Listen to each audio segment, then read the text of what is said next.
Well,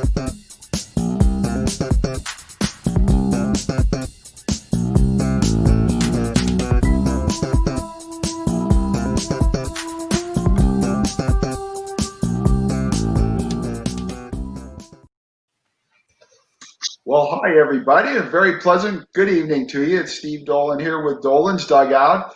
Great to have back with us this week. We have Adam Paul. Adam, of course, from EC Preps. We have Ramon Scott from EastCountySports.com. Ramon does a great job of putting all the technical stuff together, which people like I could never do. Most of all, tonight we have a favorite special guest of ours. We have Karen Pearlman from the San Diego Union Tribune. Karen, thanks so much for being with us this evening. Really appreciate it. I'm so happy to be here, you guys. Now, Karen, as you know, tonight we want to dedicate this show to somebody who's very special to all of us, who is a friend and a mentor of ours and of so many people in East County, and that's the late, great Bill Dickens. Unfortunately, 3 years ago today, Bill passed away. We all knew Bill as the great sports editor for decades at the Daily Californian out in El Cajon, and then from there, he went to be a sports writer with the San Diego Union Tribune. If I could, on Facebook today, we put out a message about tonight's show. Real quick, I just want to read two comments I got. One from a former El Cajon City Councilman, and one from a former coach out in East County. Emmett Santos, who served on the El Cajon City Council, about Bill Dickens, he says, "What a treasure he was." And we all certainly agree with that. And also Jerry Ralph, who started his coaching career out here in East County with Santana. He's been to several other locations, most recently at Cathedral Catholic. Jerry Ralph wrote today about Bill Dickens. He says, he encouraged a young Coach Ralph to stick with coaching 40-year friendship. That just tells you how much Bill Dickens meant to so many people. Now, Karen Pearlman, I know Bill meant a lot to you too. As our special guest tonight, would you mind? I know it's hard, but would you mind talking a little bit about what Bill meant to you? And maybe each one of us can talk a little bit about Bill's friendship and mentorship to each of us. Yeah, Karen? Bill was like probably my first and top best mentor ever.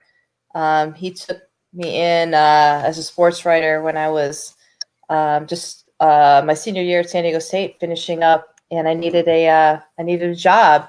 And so I got in as an intern, writing prep stories, and eventually worked my way into full-time there under his guidance for 9 years. And, you know, he worked with me all the time and made me like so improved. Like I was really raw and really showed me the ropes and helped guide me, and also just as a friend, not just with my stories, but just like helping me grow as a person. I was in my 20s, early 20s when I started, and just became somebody I could look up to, who, you know, is such an old pro, you know, already. He had been through so much. He'd cover all these different sports and things I could never imagine. He was a member of the Baseball Writers Association. I'm going, wow, like I'm here with like the creme de la creme.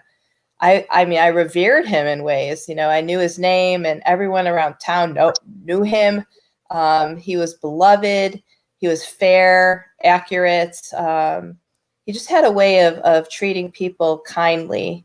And that went a long way, especially when you're covering kids. He really showed me, how to do it so that, you know, it was fair, and kind. You know, he was very honest with the way that he covered things, but he never did anything that would make somebody look bad or feel bad. And I've taken that with me even into my news reporting. So even when something is kind of grim or looks like bad news for somebody, you know, he taught me to look at things from all the sorts of angles that I wouldn't have considered otherwise, to make sure that that gets fair and accurate reporting, while being sympathetic and empathetic to the people involved. He was just such a good man to know during a time when I was just kind of getting my feet wet in reporting. Moni? Well, hearing Karen tell those stories and her interaction with Bill in those early years, that whole time when she was talking, I just pictured all of us sitting in the old Daily Californian building at 1000 Pioneer Way. And the best part of the job was when the job was over, when we were waiting for the fresh papers to come out, and everyone could, and all the news people were gone, and the typesetter, whatever they called them back then, the people who put together the paper. It's not like it is now, you guys. Trust us. And sitting around waiting for that Saturday edition to come out because it was fresh, hot off the presses. But we'd be sitting around talking about all the games and all the fun we had. And that's where I thought we kind of learned the most from Bill about the profession of sports writing. And I've told this story before about meeting Bill. I started reading all the newspapers at a very young age. In fact, I got promoted. You guys, I know you guys know this, from kindergarten to first grade, because I'd go to kindergarten class, I'd sit the sports page right on the ground, and I'd start reading it. So they put me up to first grade. But reading Bill started probably about 6th, 7th, 8th grade. I started to realize, man, this is a different newspaper, because I'd just get them all. I was just wanted to be a go-getter.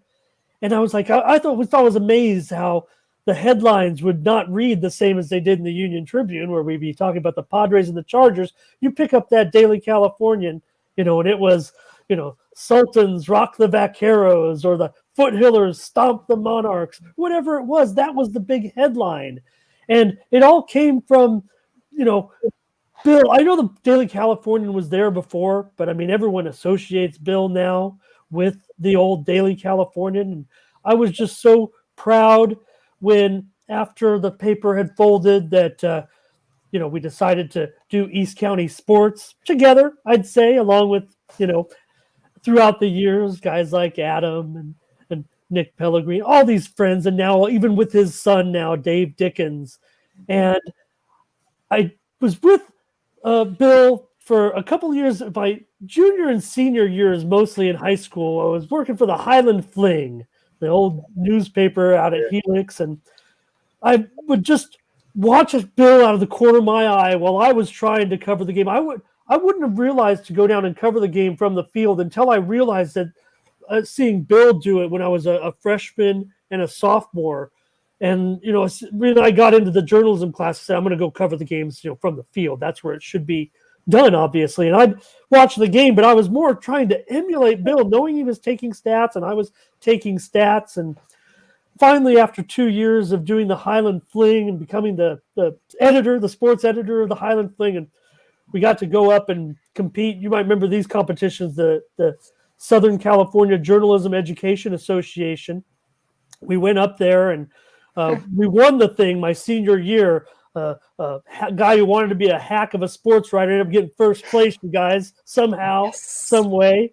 And my buddy Ken Strauss, he got second place. And we had another person on that team. You might know who she is. Kira Phillips was also a star on that journalism team, ABC News reporter and anchor. But it wasn't until we got back, and I had a story written about me in the San Diego Union Tribune about our championship, and I'm holding the plaque and everything, by Gina Siaffi, if you remember her.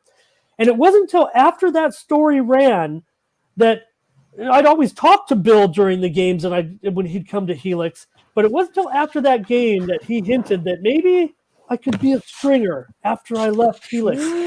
And that really was what I was looking for. And to partner up with all of you guys throughout those years. And to me, I mean, Bill, I had a single mom, and Bill was a pretty big influence on almost everything that I did in my life. It seemed like at that point I'd always be waiting on his call, just waiting for that next assignment, because we all kind of made it our lives at that point. And just being with Bill all those years, I think that's now what I miss the most, even doing this now, because throughout the years, 17 years of it, I think, with Bill and doing East County sports, getting that call every day, pretty much what the game plan was, what we're going to run. Even a few years where I just kind of didn't want to participate as much anymore. I still had a hand in making sure that we were doing things the right way. And I just love those conversations with him. And even though they deteriorated a bit over his last couple of years, I promise everybody out there that what Karen said, we can all echo those sentiments about really how much he did care for everybody, because I think he knew they were his livelihood. And I think that's why he made everybody feel, I don't want to say special, I think he made him feel important. Yeah, Adam? Well, I first met him when I was about 6 or 7 years old. It was at a Santana football game when they didn't play at Santana until 1989, but they used to play over at El Cap. They used to play all their home games at El Cap. And I was in the stand sitting there. I was probably the only 6 or 7 year old with stat pads. My dad was actually going to get us popcorn and concessions and stuff. And here comes Bill up to me at about halftime, because I guess he'd been watching me, like watching what I was doing. And he starts coming up, and he's come up to me. He said, "Hey kid, what you doing?" I'm like, "Oh, I'm just doing stats." And he was like, "Let me see." So I'm showing him, and he's like, "Wow, this is really impressive." And back up the stands comes my dad. Well, it turns out my dad and him had known each other for a really, really long time. And so he's all, "Hey, if I don't get all the stats, would you let me, use your stats and stuff?" And Ooh, like, yeah. "Okay."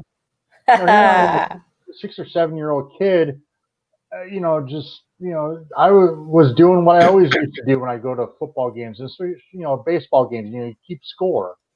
And, that's kind of how I learned, I learned from both him and my dad. Those were the two big influences for sports. Like you said, Karen, the guy knew, Billy knew everything. Like my dad, he knew everything having to do with high school sports here in San Diego, pro sports here in San Diego. He lived it, lived and breathed it.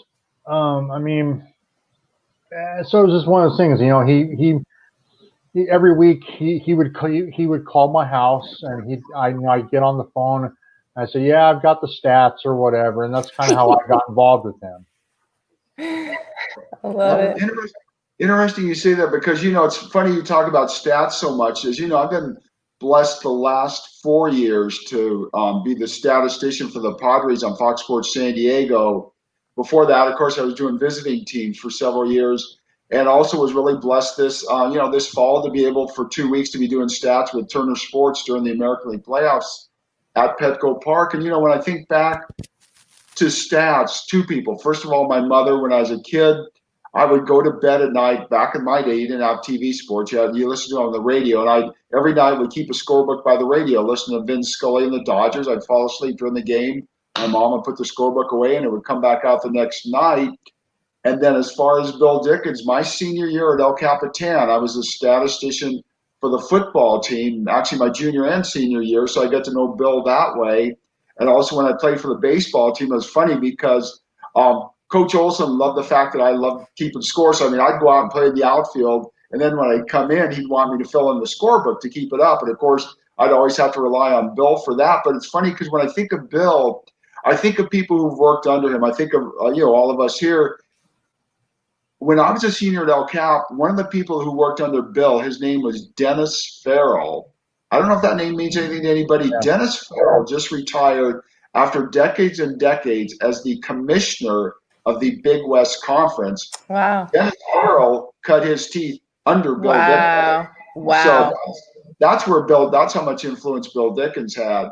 And, in my life, I've always been thankful for Bill because, unfortunately, being in the journalism business, we all know this, and Karen, I thank God that you're still there at the UT, and hang in there because it's a tough profession. I know I was laid off several times from other jobs. Every time I got laid off, I would go to Bill, and Bill would put me to work right away. He always saw to it that I was taken care of. And that's one of the things I'll always remember about Bill is how if you were one of his people, so to speak, Bill Dickens took care of you. That's my feeling on Bill Dickens. Now, Karen, I know this has been hard on all of us because Bill, we were all so close to Bill. Yeah. If you don't mind, I would like to change the subject just a little bit, Karen, Yeah. because as a reporter for the East County edition of the San Diego Union Tribune, of course, today, great cat story on Lemon Grove and all, but fill us in on some of the things that have been going on in La Mesa, El Cajon, Lemon Well, Grove. What's going on? Well, we just had the election, so some of those are still coming down to the wire because a couple of the races are very close. In Santee, there's one of the districts. There's 5 votes between the first place and the second place, and there's only 2, and there's only 1 seat. So we got a very close race there. There's still like 10,000 votes in the county to be counted. So been doing a lot of politics stuff. So that's been keeping me busy. There's no final results yet. So we're all sort of waiting until they become official.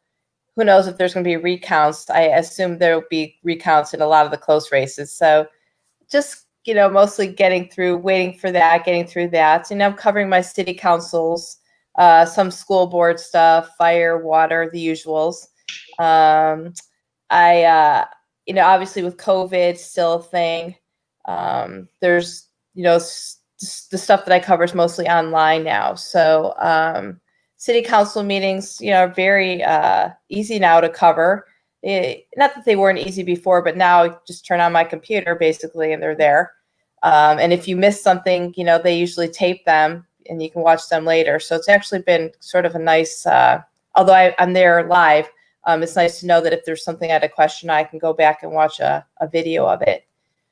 So basically I've been covering just like the elections. There's been, not a lot of stuff going on to cover. They stopped the concerts, they stopped the car shows. I think the farmers markets have been relegated to, little parking lots and stuff just to stop the spread of the dreaded illness. And that's cut into a lot of things that I've go out and cover things, not as much anymore because of that. A lot of the interviews that I'm doing, I do on Zoom or on the phone or emails, and I kind of I miss sitting down with people and talking to them. That's been really hard for me just because I'm kind of like this is great, like I get to see you guys and we chat, but it's another thing like being in the same room with you, give you a hug, look at you in the eye. It's just a very different scenario for me covering things right now. I wouldn't say that I'm lonely. I miss a lot of the camaraderie, if you can imagine that, at some of my meetings. Because I, coming from the sports background that I had, even though they're not sports, they're like teams. I've got my El Cajon team, the city council and the mayor and the staff there. I've got my La Mesa team, the city council, the mayor and the staff there, Lemon Grove and Santee. So like, I've got like my little teams that I'm used to kind of huddling with, getting information on. And now like all the things that I have to do, nothing's in person. So it just feels like watching from the stands, sort of like a fan, instead of being part of the action. And that's just been kind of a different, I guess it's good. It's a learning experience on other ways to get information than, what the comfort zone is. So let's see, what else can I say? The elections were really mostly things that I was working on in October and this month have been just kind of nutty with that stuff. Different things that were propositions and candidates. What else? I did. Go ahead. Could I ask you real quick? You did a really outstanding feature recently on the mayor of La Mesa, following up on what went on there. Do you mind talking just a little bit about that story and what's going on in La Mesa? No. So that's something that I've been wanting to do since the protests and riots that happened May 30 and 31 in the city. That whole thing, the police chief resigned in August during a town hall meeting. It was just bizarre. And I've been wanting to talk to the mayor about a lot of things for a while. So he finally agreed to have a sit down with me. I've been trying to do it with him for a couple of months, and he finally agreed last month to sit down with me. And so I finally got a chance to talk to him about how he's feeling. He's a local, La Mesa through and through, went to the grammar school, middle school, Helix, San Diego State. I mean, the guy's just, complete East County guy. And so I think it's been hard. He didn't cry with me, but it was emotional to sit down with him. We were 6 feet across from a table in his classroom at the middle school where he teaches, and just talk about everything, like what it's like watching your city just going through a lot of growing pains, and not having the answers for what people want to know. Why did it happen? What could you have done differently? Just the different things. And he said, I live here, I grew up here, all that stuff that affected your average citizen affected me the same way, because I'm a La Mason too. And I don't have answers for what happened. They hired an outside company to look into the events leading up to it, and then what happened after. They reached out to me separately for some other, info that I might be able to help them with. So talking to him was very cathartic for me also, because I think I told you guys the last time, or the time before that, when we were all together, that demonstration that turned into riots was very hard on me, because I got hit with tear gas twice, and my car was in the middle of a rock throwing, boulder throwing contest between different people, and it was just, I thought, I was going to be hurt, and it was really scary. So talking to him about a lot of the things was really helpful for me also. He only gave me an hour of time. He just said, it's hard for me to rehash this. Every time I talk about it, it's like reliving it again. And I get that too, because every time I have to talk about it, it also brings back a lot of painful things. But the thing he said, and I agree with this, is that, once this is done, let's move on. Let's learn from what happened. Make sure that we're prepared, for the future, and try so maybe this doesn't happen again. But if it does, we're going to be ready. We'll know how to respond appropriately, instead of the kind of mixed bag of how it was handled when it was going down. So, but it was great to talk to him. He's just such a good guy that I think emotionally it's been draining on him. But as the months pass by, I think he's doing much better.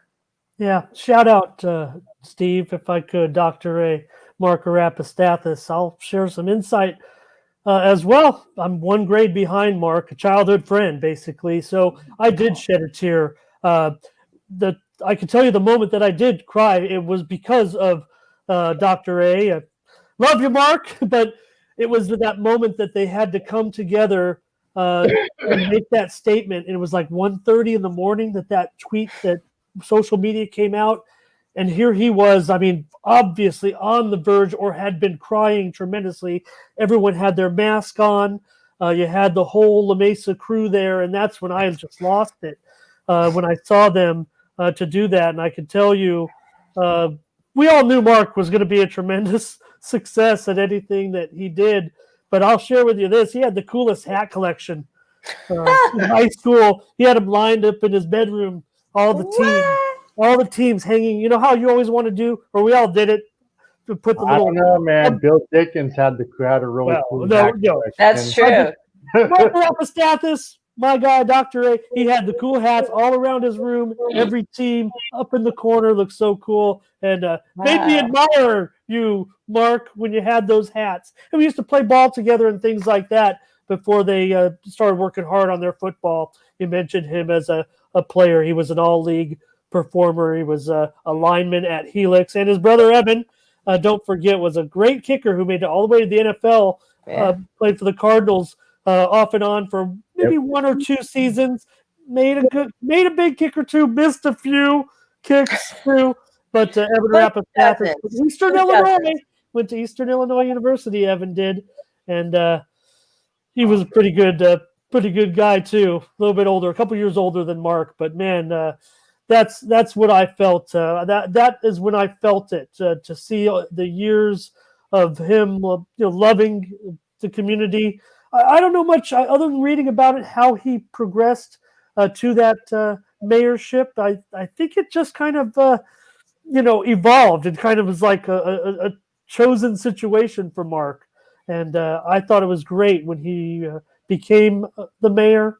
And I feel great now about his approach, his statements that he's made. It would have been tough for anybody. As much criticism as the entire council received. We know how the city works with their, Karen explained to us, with the strong mayor. So we all were heartbroken that night. So Yeah. love you, Dr. Ray.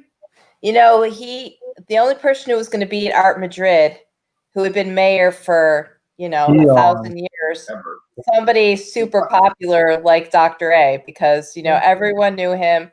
He had been on the city council for many years and had been involved in a lot of extracurricular LeMay things for a long time. And the only person that could ever, unseat the beloved Art Madrid, who was, I don't know, mayor for 20, 30 years, I don't forget how long, was going to be him. And he did. Soundly. He soundly beat him. And won re-election. He's endeared himself to La Mesa, and he, for so long he's endeared himself to that city. I think Mayor Madrid had 2 stints as mayor, and Mark is from the north side of Highway 8, and Art is from the Mark is from the south side of Highway 8, and Art was from the north side of Highway 8. I grew up on Parkway Drive, so Art Madrid kind of just lived down the road from us, kind of off of it was like Seton Hall and Swarthmore. All those schools, all those streets are named after those colleges. There. And of course, his son David was a pretty good baseball player who passed away early at an early age with some. I believe he had leukemia. I don't want to be wrong on that, but he did. His son would have been a pretty good ball player. Maybe could have, had a little bit of a college career. Pretty good. I think he was a left-hander, actually. Was he? Yeah. Mm-hmm. Wow. Well, now, Karen, also notice today, it's funny because there's just so much hard news out there, so many hard feelings, this and that. I thought it was so cool that you wrote about, the cat in Lemon Grove. Sometimes those stories are great because it just takes our mind off all this other garbage that's going on. You're fighting me, he's fighting you, he miscrowned it. All that other stuff that just makes everybody angry. And I read that story today. I'm like, 2 thumbs up, Karen. You made us all relax. Thank you. And like I was telling you guys before, before we were on the air, I'm a dog person, but like this cat is super cool. This cat is really seriously very chill. And we needed a story like this. I'd actually known about this cat being in the office for a while, but they wanted to keep it on the down low because of the election, and they didn't want to get anybody anybody's ire where they would try to get rid of the cat or make it so they couldn't keep the cat or whatever. So I kept it on the down low until the city manager's like, okay, now's the time.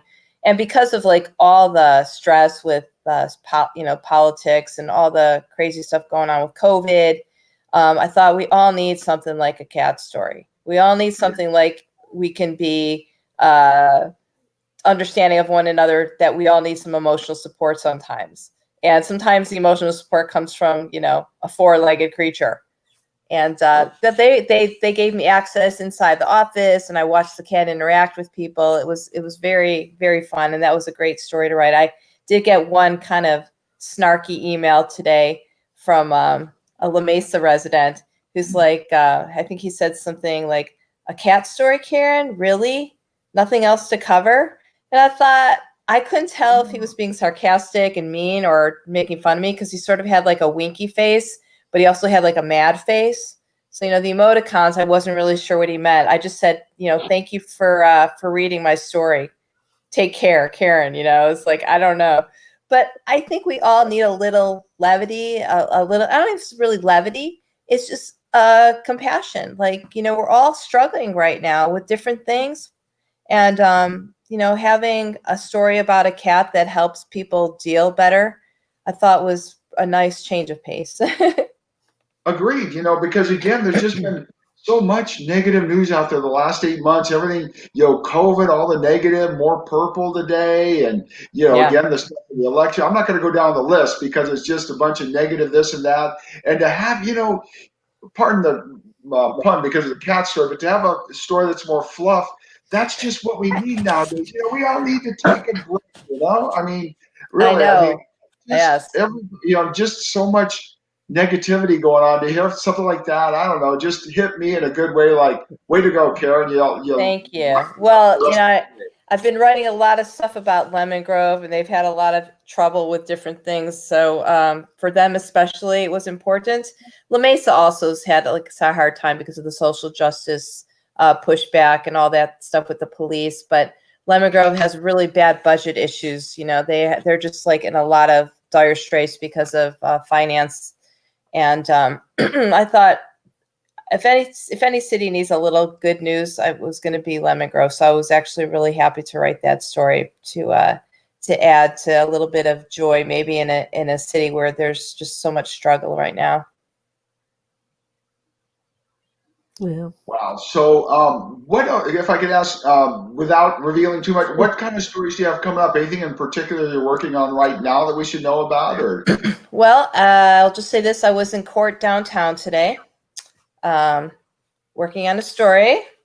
Can't say much about it now, but I'm just coming along and should be in the paper. I'm going to write it probably tomorrow, and it will probably run Wednesday, if not Thursday. But it's going to be kind of a big story that I believe I'm the only one that's got it right now, from what I understand. So an exclusive. Hey, which is rare. Although I understand I talked to the city manager at Lemon Grove today about the cat story, and she's like, "Oh, Channel 8 saw it, and they're going to be doing something now too." So really, I kind of like great. that. Isn't it something, though, Karen? Because that's one thing I noticed. I mean, back in the mid '90s, I used to work at Kogo Radio. We did a morning news show from 5 to 9 a.m. I used to get in at 3:30 a.m., which is nothing to brag about, but my job would be I get in at 3:30 a.m. From 3:30 to 4 a.m. I go through all the national stuff and all that we have the radio station. 4 a.m. I went up, got the Union Tribune, went through the Union Tribune. So sometimes it's 25 years later, so I can divulge it now. The Union Tribune would have a scoop, and we would actually scoop the Union Tribune by having that story on our 5 o'clock news as if we had it, even though we did it straight out of the Union Tribune. I can remember, for instance, Diane Jacob, who is stepping aside as supervisor. Even back then, Diane told us, she said, "Hey, if you see a story, if you want a quote from me, that's fine. Just don't call me before 6 in the morning." But so often we'd have Diane on at 6 a.m. talking about a story that was in that Union Tribune that day that people hadn't even read the Union Tribune yet. So even though we stole it from the UT, people heard it on the radio first, and they probably thought the UT stole it from us. But oh well, that's my story. Nice. I speaking of Diane, I'm going to miss her a lot. She was a really good supervisor. I'm sorry to see her go.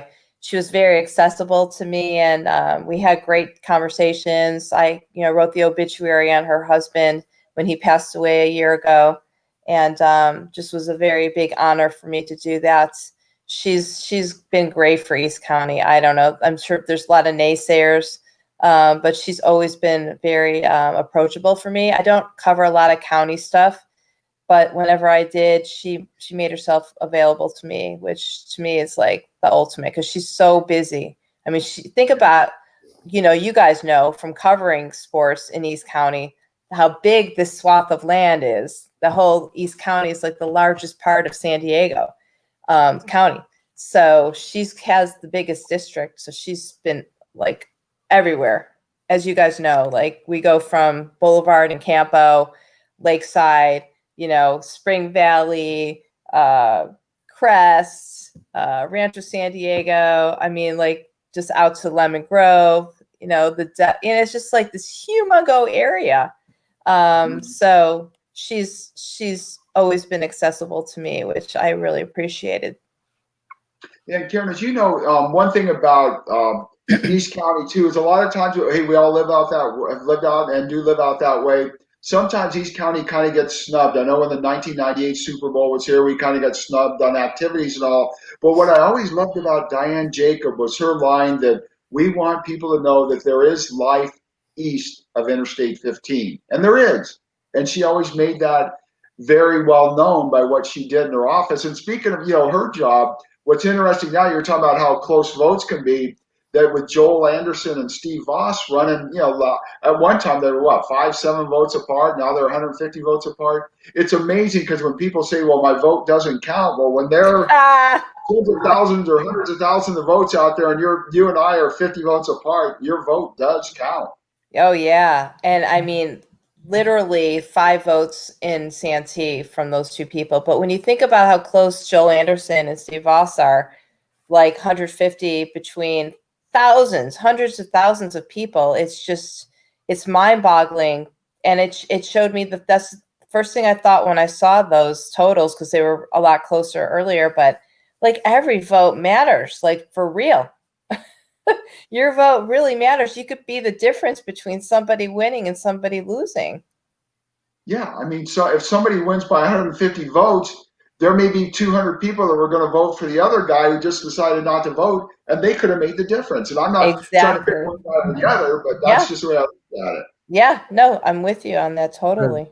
The joke is, and it's the honest truth, it's the truth is that you're talking about the Santee, race being so close. At one time, it was tied, and we were like all wondering. I'm like, okay, is that as many people as there are living in District 4 of Santee? We're like, holy crap! How does it get broken? Does a tie go to a runner? Do they have a racing game or something? Well, I kind of looked it up. Yeah, I just did a little Google search. Google's our friend, and it's all decided by a game of chance, which could mean a coin flip, or who has the highest card. I'm not making this stuff No, up. I know. I looked it up too. I looked it up too because I was like, what happens? They'll do a recount and it'll still be the same or whatever. Well, and then what? And I was telling John Minto, the mayor, I said, maybe they could switch off, like every other Wednesday meeting. Yeah. It could be the one. And then the other Wednesday meeting, it could be the other. And they could split Sandag or, whatever, boards or commissions they're on. They could just do part-time. One could go here for a little, one could go there. Co-chairs. Reminded me of, if you guys ever saw that Brady Bunch episode where they were like going to be prom queens or whatever it was. They were co-hosts of something, Marsha and her friend. But like, I thought, wouldn't that be something? Because I saw that too, Adam. It's just like this random way to break the tie. It's crazy. Well, I don't think they would do the co-chair thing because that's two totally different people who don't have a real friendship to each other. I thought you were going to say it makes too much sense. That honestly is other than whatever other local the race between Voss and Anderson was probably the more of the two highly contested races. Races in East County, and for it to be 5 votes is because you have Dustin Trotter, who's lived in East County and Santee for years. He's a West Hills alumnus, versus Sam Hirsch, who has only lived in East County for about a year or so. She bought a house up in the Weston Project right there across the street from West Hills, and people are. It's just really interesting to see that this person who, I don't know what she knows about our area, to be able to be doing so well against a gentleman who, Dustin Trotter, tons of people know who he is in East County. I mean, and he does so much in the community. Yeah, that guy does everything. I mean, you see him at all these food things and this giveaway and that event. I mean, he's been a lot, and he's on the policing committee. He's on the Spark, the Parks and Recreation Committee. Like he's been very involved in the city for a long time. So it's just fascinating to see the dynamics of all. Like you said, it's 150 votes separates Anderson and Voss. I mean, I think I read there's like 10,000 votes left. Yeah, there's 10,000. However many days that's going to take, who knows? They're saying tomorrow, but they've been saying like tomorrow for a while. So it's I know. really I was told Friday would be the last day. I'm like, okay. okay. That's good for me. I take that because I can't really do any stories about who's the winner until everything is said and done. That was actually last Friday. They were supposed to have everything done. Right. But obviously, as you see, 10,000 votes still left. Yeah. Maybe this Friday. Maybe tomorrow. I don't know. It'll be done on Friday. We just don't know which Friday. Now, Karen, I wanted to ask you something else, Karen, to change subjects just a little bit to go over to sports. I remember back 7, 8, 9 years ago, the Dodgers had this assistant general manager, and I kept following her career, and they kept saying, one day she's going to be the general manager of a Major League Baseball team. And sure enough, Kim Ng was just named, a couple, 3 days ago, the general manager of the Miami Marlins. I'll tell you what, she's worked for the New York Yankees. She's worked for the Los Angeles Dodgers. She's worked her way up. What did you think when you heard that news about Kim Ng? I was so excited for her. Like, so amazing that in a man's world, somebody with the knowledge and the skills and the talent who's put in her time, all sorts of other steps along the way, has been, given the opportunity to run the team. It's just insane. I was watching, I was at a friend's house and it was on TV at the time. It was like the top breaking news at the time. And I was floored, and I was so happy. They had interviews from, past where she was actually predicting that in the future, maybe she would get to. It was from 2008 or something. It was an old interview with her where they were asking her, do you think that you could do this someday? And she's like, I will. And it was just, wow, very cool. Wow. I was happy for her. Another glass ceiling broken, as they say.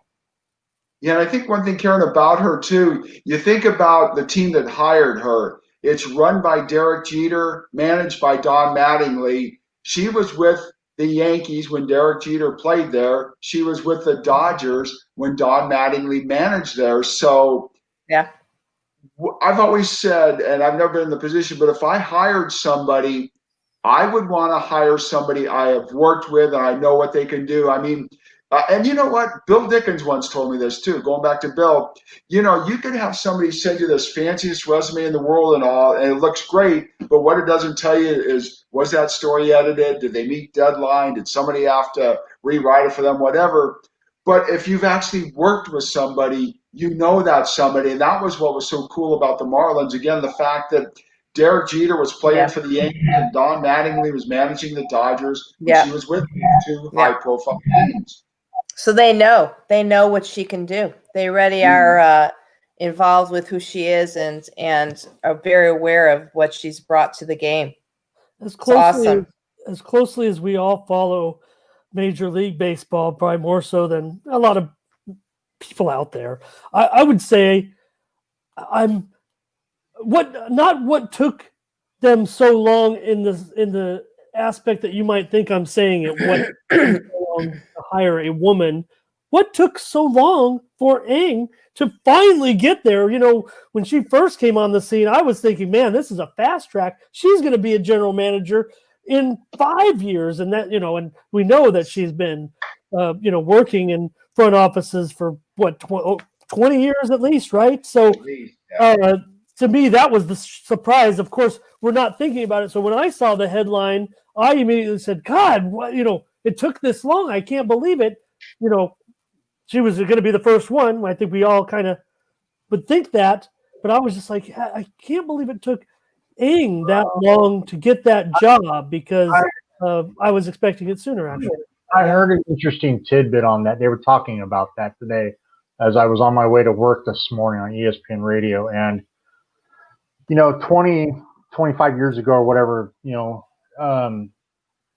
it's still up until the last few years, it's been a man's, sport, basically, until you see, female broadcasters hired and female, PA announcers hired, things like that. And in the front office, well, they were saying that, 20, 25 years ago, would a general manager take a female general manager's phone call? Probably not. Probably not. Now Now you can't get away with that because of if that were to come out, oh my gosh, social media would be going whoa, and you'd have total backlash. Like I said, 20, 25 years ago, I'm not saying there probably wouldn't have been backlash, but I don't think it would have been what it is today. Oh, for sure, Adam. And you look at some of her contemporaries now. I'm talking about the younger GMs. They have worked with her from other teams as well for a number of years. Obviously, I think she would have tremendous respect of those that they're closer to her age. I guess I would say. I don't want to talk about baseball as being the what do they say, the old crew, the old crew, older people there, but now I think she's going to be widely regarded. It's so exciting, actually. And hey, it's funny because baseball now, things are going to shake out differently post COVID with some of the organizations and how the minor leagues are structured, but there's a lot of jobs in baseball in front offices and things like that. There are more teams, quite frankly, in professional baseball, right, than any other sport. So I think that's where we need to see. There are women involved, employed in some key positions and other positions too. We talk about the PA announcers. They're kind of a lot of stadiums are shifting to female PA announcers, but as far as the other sports, it's more difficult. I think basketball's kind of got a little bit of an easier road for the women because they have that great professional league.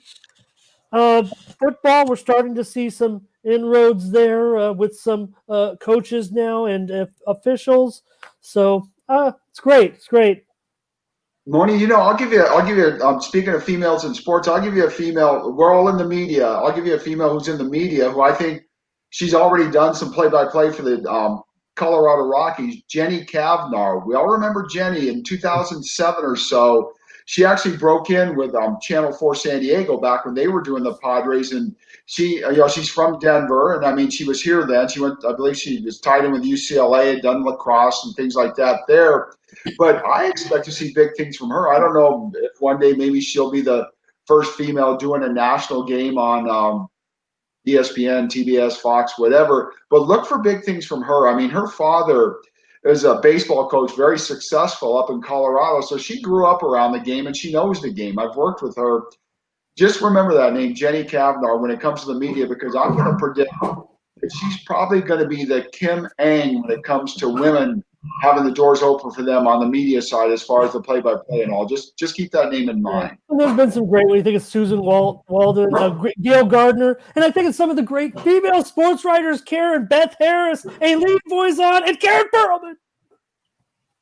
And don't forget, the best female sports writer I ever worked with was Karen Pearlman at the Daily Californian. She knew what she was doing. She went on to bigger and better things, but doggone it, she was good. I miss that. I miss those sports writing days a lot, especially sometimes when I'm stuck in court for hours on end listening to people, complaining about stuff and fighting each other in long 4-hour city council meetings. I miss those days. Like, I'd rather have 4 hours of being at a high school baseball game than 4 hours listening to people drone on and on about, finances and potholes. I think I made Chloe start barking. Yeah, my dog did start barking. Let me go see what's going on. I'm gonna go see what's going on. Hold on. I gotta go make her be quiet. Hang on.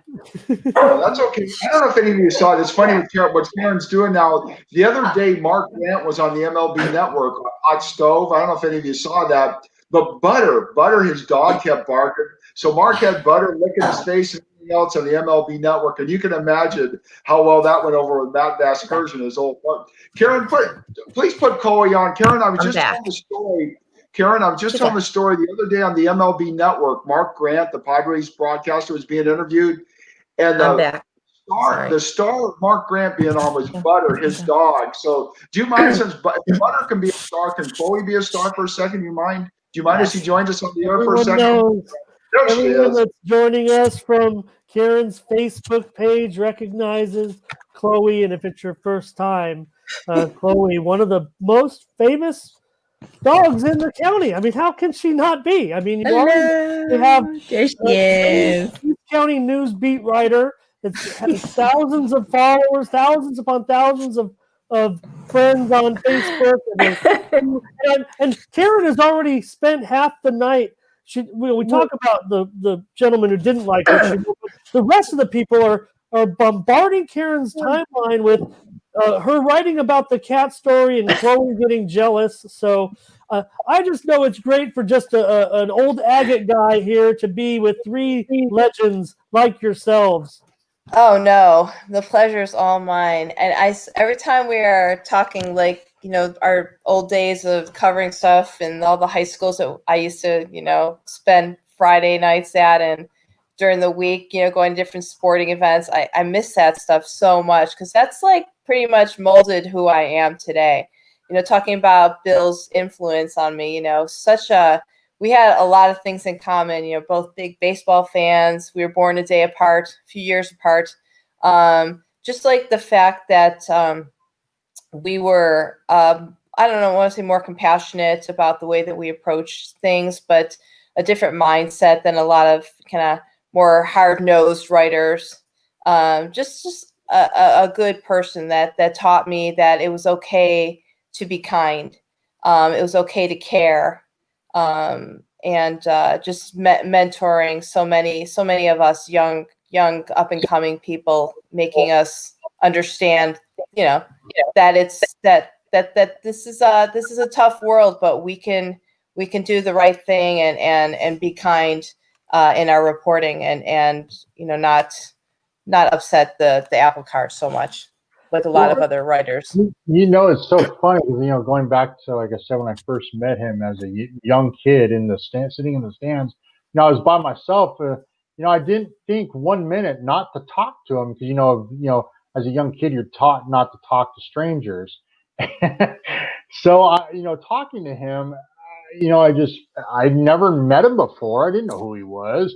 And here was this guy, coming up to me, wanting to know what I was doing, and, kind of looking at my little pads that I have with my stat numbers and stuff. And he's like, wow, this is really impressive. And he asked me how old I was. And I said I was about 6 or 7 years old at the time. And I love it. Like I said, about a few minutes later, my dad comes walking up the stairs from the concession stand in the stands, and he's like, Bill?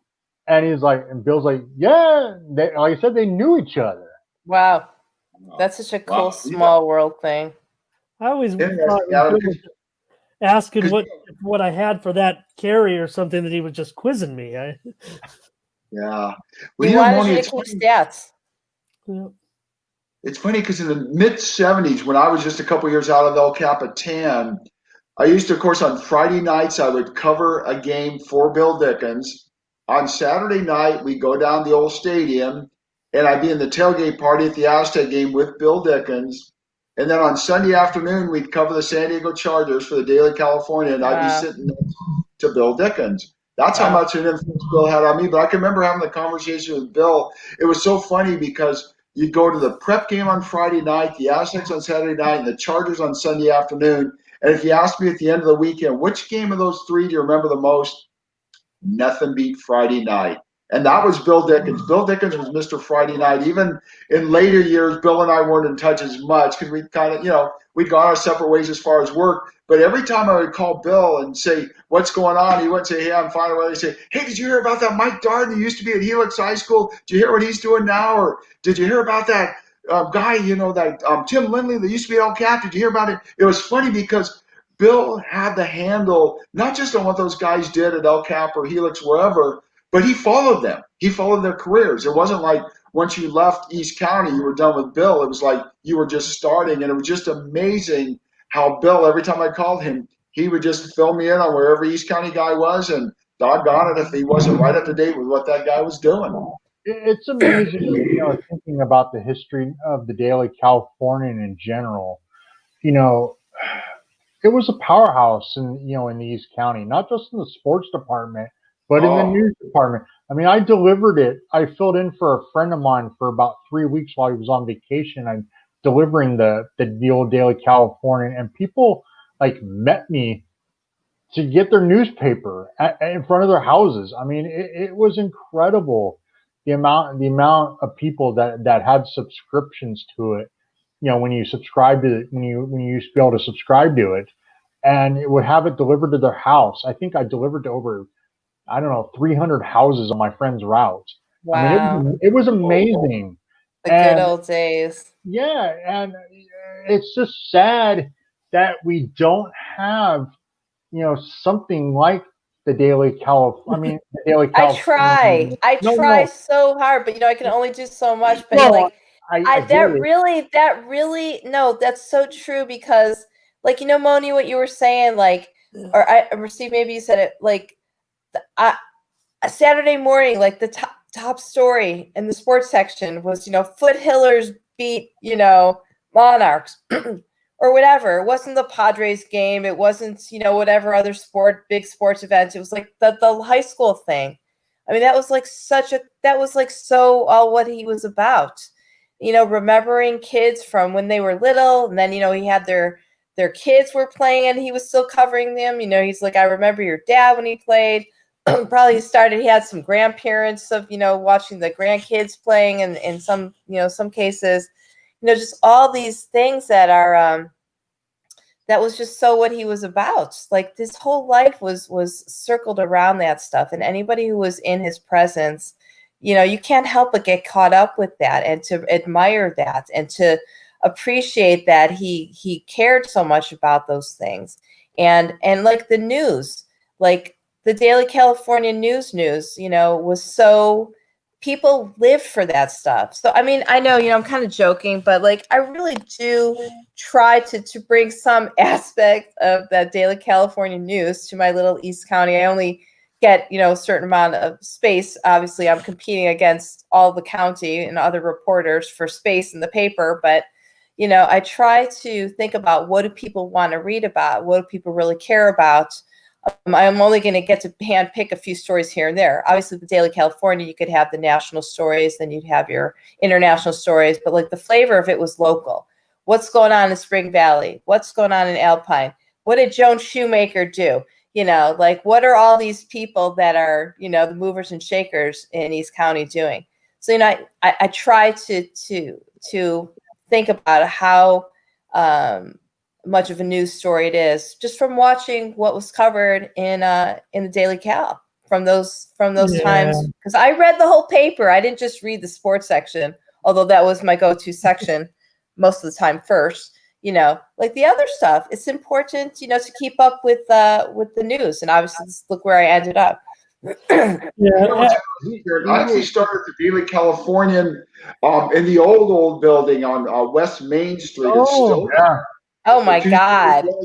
What I remember is, we would have the Associated Press. So back in that day, you would hear this constant typing and all. Then you'd hear like one bell meant it's pretty interesting story, two bells, pretty darn interesting. Wow. Get on it, I remember still walking up that second floor every day, seeing Bill Dickens, seeing Rita Cavanaugh, seeing Manny Cruz. It was funny because years and years later, Manny Cruz was at the San Diego Metropolitan Magazine. And I was working at San Diego State, and we were talking. And even though this was probably 30 years later, I was still in awe of Manny Cruz because he was one of those famous people I read in the Daily California. Because if you grew up in East County, throwing Matt Mitchell's name, Ed Beeler, these people that were going, Del Hood, Sandy Hood, these people that go way back, it was just amazing. Gosh, back in the 70s, if you lived in East County and you didn't get the Daily Californian, you were in a very small minority. Yeah, no, it's true. Legends. Adam, we spend all Friday night looking at every team's and every player's Twitter feed, trying to get all the information. Adam and I want to give the best, we want to give the best presentation, have all the stats.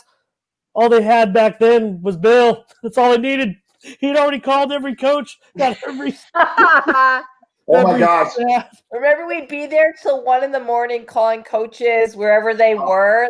And this is before cell phones, right? So, find someone at the bar or the restaurant, call them over to go answer it. I mean, I literally remember calling like wives of these coaches at like 1 a.m. midnight saying, hey, do you know where your husband We got Which pizza place? I had another question for you. We almost got around out of time. We used to call 7-Elevens near the stadium to find the stores. Oh yeah.